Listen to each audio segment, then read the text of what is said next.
I'm Scylla. I'm Shannon. And we're Normal Suburban Moms. So, getting a little serious with the last few videos we've done. So, we wanted to have a little chase. So, with World of Warcraft Shadowlands expansion coming out later this month. In fact, in like 2 weeks, week and a half, week of Thanksgiving. It's coming soon, and we already have some pre-patch stuff out. So we figured we would take you into the game with us and share some of the things that we like and maybe like a little less about what we've seen so far. Keeping in mind, of course, the full expansion isn't out yet. It's just pre-patch stuff. So. Ooh. Now I know what I'm going to do while I'm recovering from surgery. So, let's jump in here. We're actually on Shannon's character. This is her Draenei. And her name, as you can see, is Yulea. No, it's cut off a little bit. Now, let's see. So, one of the things that we definitely noticed straight away was the way that you could customize your characters and even existing characters when you go to the barber shop. Yeah.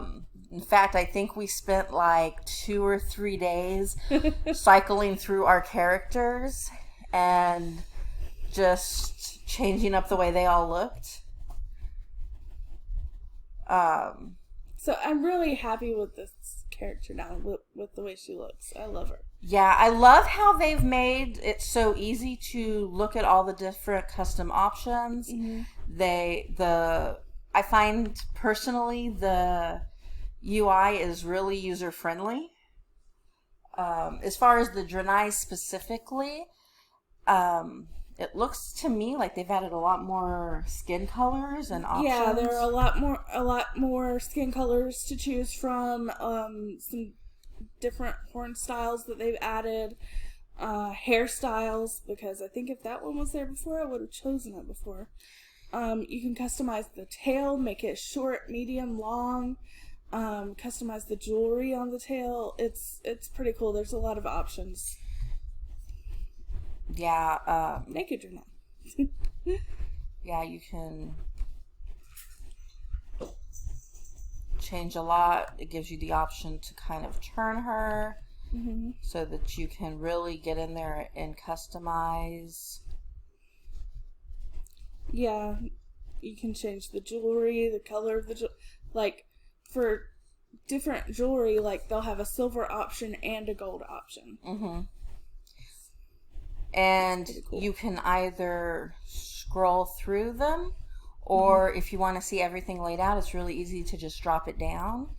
Yes, I love the drop-down option. And you can just sort of hover over each one, and it'll show you what it looks like, which I really like. For example, if we want to try different hairstyles, it's just a matter of mousing over the different options. Mm-hmm. And if you want to I like that one too. compare to what you have, just simply go off to the side. Mm-hmm. You still have that option to scroll back and forth if you want to. Have different hair colors. You can change the horns. Eye color. There's so many different options on the Draenei now that wasn't there before. And it's that way on a lot of the characters. For me personally, one of the things that I like most, that I kind of geeked out a bit, to be honest, was the ability to make the blood elf or void elf have blue eyes and make them look like a high elf, because I've been wanting a playable high elf probably for ages since Burning Crusade came out. So that tells you how long. So I made all of my void and blood elves look like high elves, and I totally, on my RP server, wrote my void elf as a high elf character. Not gonna lie, I geeked out with that change. She did. She geeked hard. really hard. I did too, though. I went to my blood elf and I was like, you have blue eyes now. Mm-hmm. So, just from a story aspect, it opens up a whole lot of different pathways for RP stories on the RP servers. Like, I really personally love that change. Yeah, me too. So the customization options are great. There's not as many changes for some of the newer characters, or so like your Volpera, your like the allied races. Yeah, the allied races. Yeah. Your Lightforged Draenei. Right.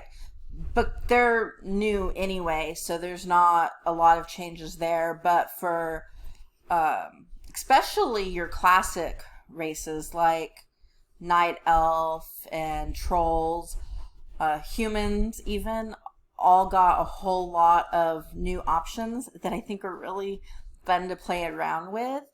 And not even just the custom options, but the graphics themselves are, I mean, WoW has always had great graphics, but they're sharper, they're more realistic. Mm-hmm. Our characters definitely have a sharper look to them than they did. Yes. So I definitely love the look of the game.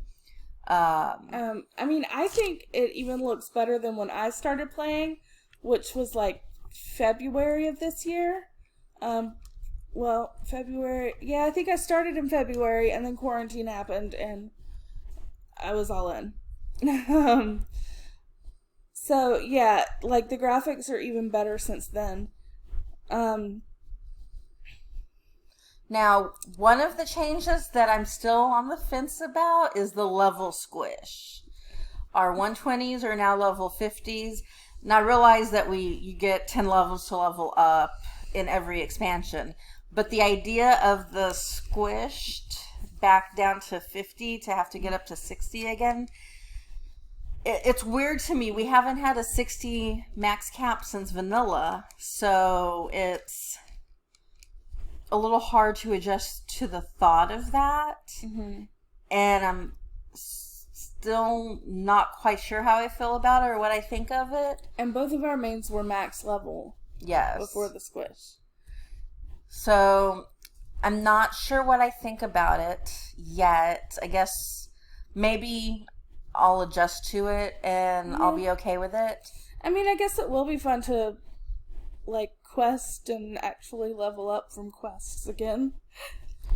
Yeah, and that is one fun thing with every expansion is those 10 levels, and I'm used to that. I'm just not used to being back to level 50 on the character I've been leveling for like ever since vanilla. So yeah, my main character is a fire mage, and she is actually the first character I ever created in WoW back in vanilla. So she's been my main for a long time. I've put a lot of work into it, so it was disconcerting to see her back at level 50.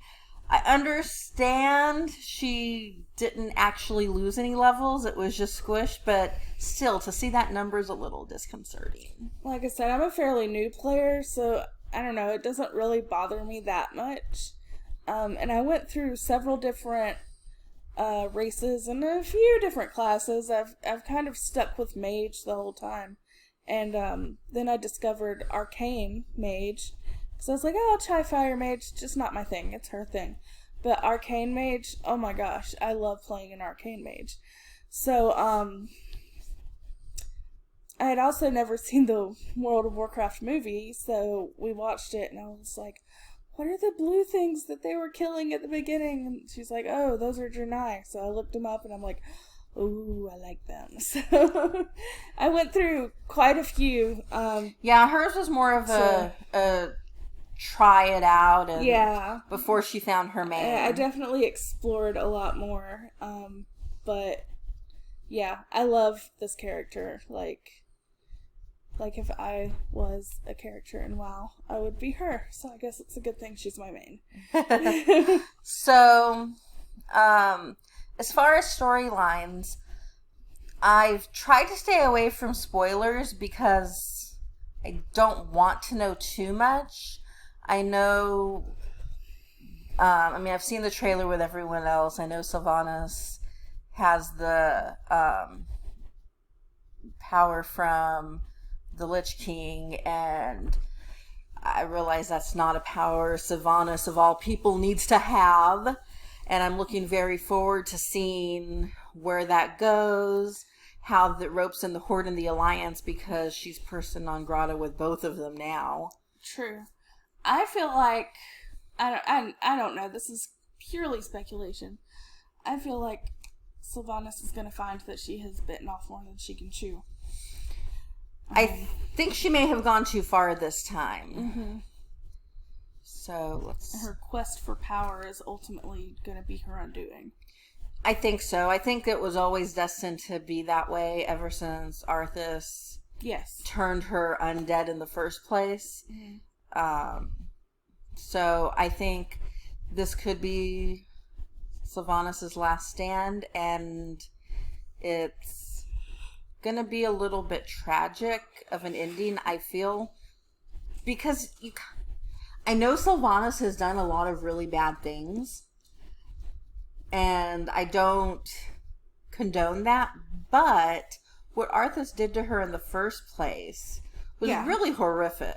In a way, like, you can definitely sympathize with her at least a little bit. Yes, and what he turned her into and what she became. Mm-hmm. And, I know she's cheated death on more than one occasion, but I think this storyline, it looks like she's gonna be the big bad in the big raid for this. That's how it's looking anyway. Yeah. Which, if that's the case, that means she's going down. The only question is, how hard is it going to be, and how much are they going to tug at your heartstrings, and what other casualties are we going to have? Yeah. Is she going to take Anduin down with her? Is she going to take more of the Horde down with her? Oh yeah, Anduin is currently not on the throne, and oh my gosh, my mind's blanking. Stormwind. Yeah, he's not in Stormwind Keep, and when we logged in right now, we just got a urgent quest from Matthias Shaw, so after we film this video, we're actually going to check that out, and I'm hoping it explains where Anduin is. Mm-hmm.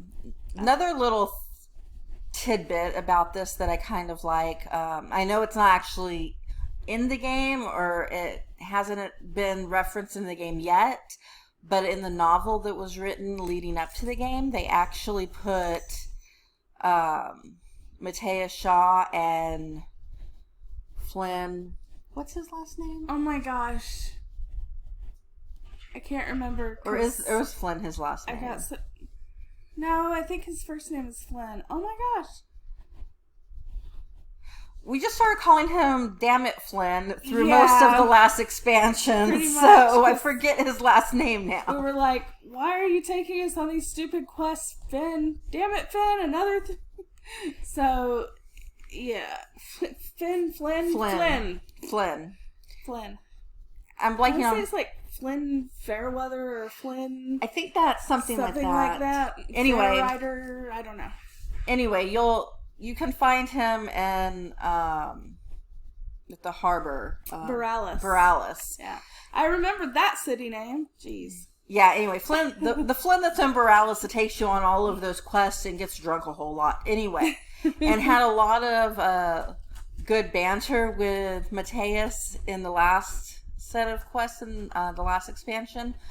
Evidently, in the novel leading up to this expansion, they kind of hint that they're a thing, and you should have seen my reaction when I read that article about that. She can tell you, I practically fell off the couch laughing. I'm just like, really, Flynn? Of all the people, Flynn.